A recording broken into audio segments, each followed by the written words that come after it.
Halo sahabat liputan6.com, balik lagi di Headline edisi 26 Februari 2022 bersama saya Ratu Surya Sumirat yang kali ini akan membahas tentang Rusia serang Ukraina berpotensi jadi perang dunia 3. Indonesia bisa mendamaikan? Berikut penjelasannya.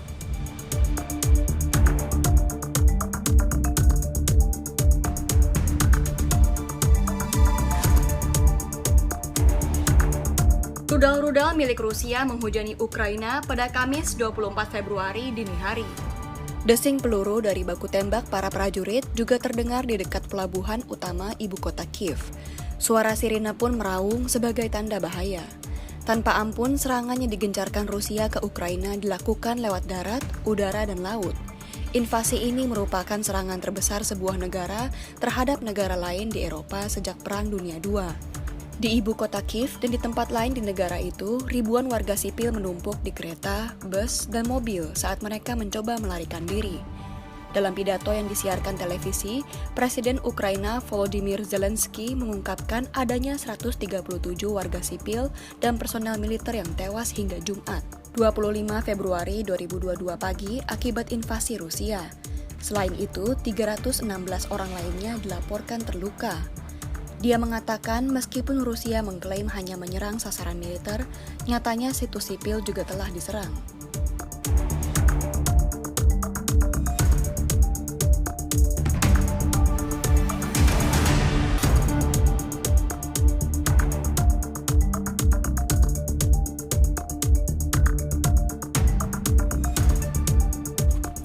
Pengamat Hukum Internasional Universitas Indonesia Hikmahanto Juwana menilai operasi militer yang dilancarkan Rusia dan serangan balik Ukraina berpotensi menjadi Perang Dunia III. Untuk mencegah hal itu, Eropa Barat dan Amerika Serikat telah menjatuhkan sanksi ekonomi kepada Rusia. Namun menurutnya, sanksi tersebut tidak akan efektif. Pertama, sanksi ekonomi baru akan terasa di level masyarakat Rusia dan para elit dalam waktu 6 bulan bahkan 1 tahun ke depan. Kedua, Rusia harus dibedakan dengan Iran ataupun Korea Utara yang masih sangat bergantung pada banyak negara. Ketiga, Rusia akan dibantu oleh sekutu-sekutunya, bahkan oleh Cina yang melihat potensi keuntungan secara finansial.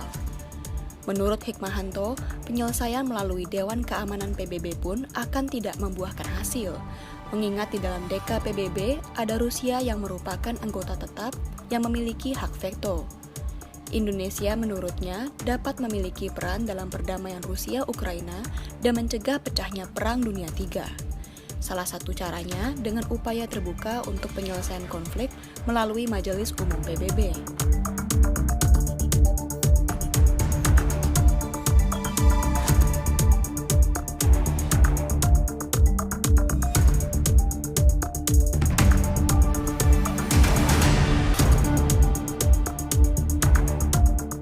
Perang antara Rusia dan Ukraina ini dinilai juga bisa membawa dampak kepada Indonesia. Terkait perlindungan warga negara Indonesia di Ukraina, Direktur Perlindungan WNI dan Badan Hukum Indonesia Kementerian Luar Negeri Juda Nugraha mengatakan pihaknya masih terus berkoordinasi dan memantau secara cermat perkembangan di Ukraina. Kementerian Luar Negeri dan KBRI di ibu kota Kiev, Ukraina telah menyusun rencana kontingensi untuk mengantisipasi eskalasi yang mungkin terjadi. Namun, kata Yuda, hingga saat ini situasi masih dinilai relatif masih aman dan terkendali. Di sisi lain, perang antara Rusia dan Ukraina akan berdampak pada Indonesia. Pengamat hubungan internasional Dina Prapto Raharja mengatakan harga komoditas seperti migas melambung. Senada dengan itu, pengamat hubungan internasional Universitas Airlangga Siti Rohmawati Susanto menambahkan dampak yang paling nyata dari perang ini adalah pada sektor ekspor dan impor. Sementara Direktur Eksekutif Selios, Bima Yudhistira mengatakan dampak ekonomi Indonesia dari ketegangan Rusia-Ukraina akan paling terasa di sektor keuangan. Hal ini terlihat dari kondisi rupiah yang sudah melemah dan bergerak di Rp14.500 dan bisa terus bergerak mendekati level Rp15.000.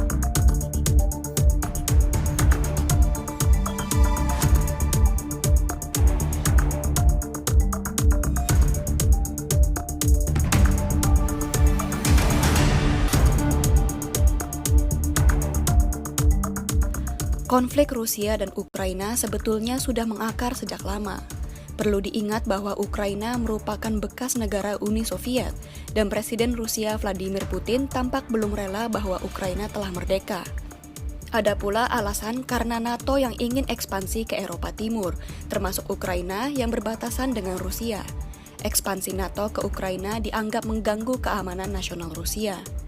Kejayaan masa lalu menjadi salah satu teori yang patut disorot. Hal ini diperkuat dengan retorika Presiden Putin beberapa hari sebelum penyerangan. Presiden Putin berkata Ukraina adalah bagian lama dari Rusia. Ia juga berkata bahwa Rusia telah dicuri ketika Uni Soviet runtuh pada 1991. Ia pun menuduh Ukraina sebagai koloni AS.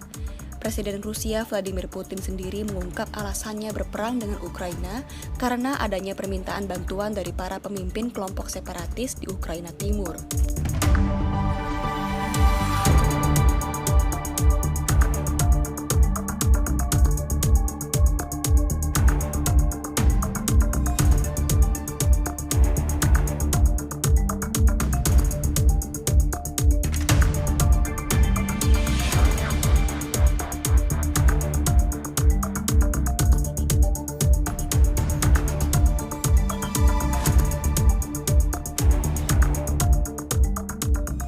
Sekian headline di petanam.com hari ini. Saya Ratu Sriosmirat undur diri.